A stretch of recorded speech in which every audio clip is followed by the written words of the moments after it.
ठहर जा ठहर जा, इधर ही आ जाओ। ओदे मम्मी आ रहा।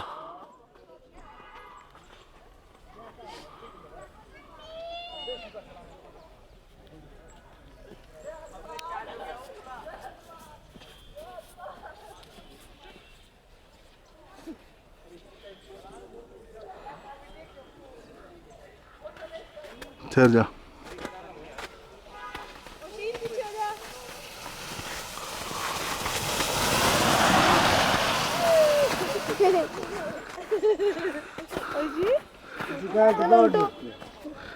बना है पर थोड़ी देर के लिए बनता है वो, थोड़ी देर के लिए बनता है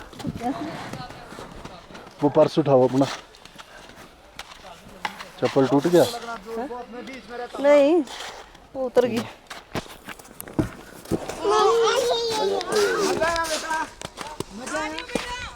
आया अरिका, अरिका आ जाओ।